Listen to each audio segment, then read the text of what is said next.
E adesso parliamo di inquinamento atmosferico e della battaglia portata avanti dagli ambientalisti padovani per far luce sulle responsabilità delle amministrazioni locali. Ci saranno ancora 6 mesi di indagine per accertare chi e in quali termini non ha saputo arginare nel rispetto dei parametri di legge il problema delle polveri sottili. Vediamo il servizio.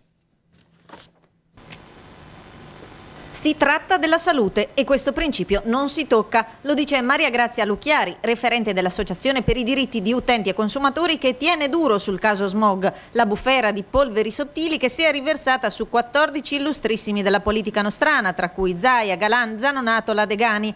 Tutto parte da un esposto dell'ADUC contro 14 amministratori che, in virtù dell'incarico ricoperto, avrebbero dovuto impedire le emissioni di polveri oltre il tetto consentito dalla norma, che dal 2005 viene sistematicamente violata, con sforamenti che superano i 35 giorni annui consentiti. La Procura aveva chiesto l'archiviazione, l'ADUC si è opposta ottenendo dal GIP nuovi accertamenti per far luce sulle responsabilità che ricadono poi sulla salute dei cittadini. Qui si tratta di difendere la salute dei cittadini. L'Associazione Consumatori questo si prefigge, la salute che viene prima di tutto dalle fasce sensibili, dai bambini agli anziani.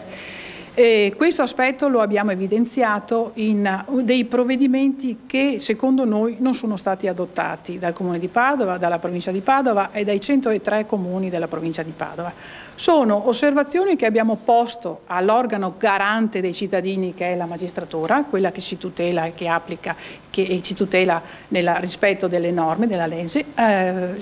Gli abbiamo detto, secondo noi c'è questa, andate a vedere che ci sono delle inosservanze di legge, delle non applicazioni, delle omissioni di legge. Nei giorni scorsi l'ADUC ha infatti chiesto di accertare se tutti i 104 comuni della provincia di Padova abbiano applicato le norme previste dal piano regionale a tutela dell'atmosfera. Argomento già all'attenzione della Procura di Venezia, in cui il PM ha chiesto il rinvio a giudizio per omissioni dati d'ufficio nei confronti dell'ex assessore regionale all'ambiente Giancarlo Conta. La grinta e i solidi principi dai quali è mossa la Lucchiari ricordano la celebre Erin Brockovich, giovane avvocatessa interpretata da Giulia Roberts, che ebbe la meglio su una apparentemente impossibile battaglia legale a tutela della salute dei cittadini. Ma la nostra pellicola locale è ancora al primo ciak. Ci sono 6 mesi a partire dal 23 giugno per completare le indagini.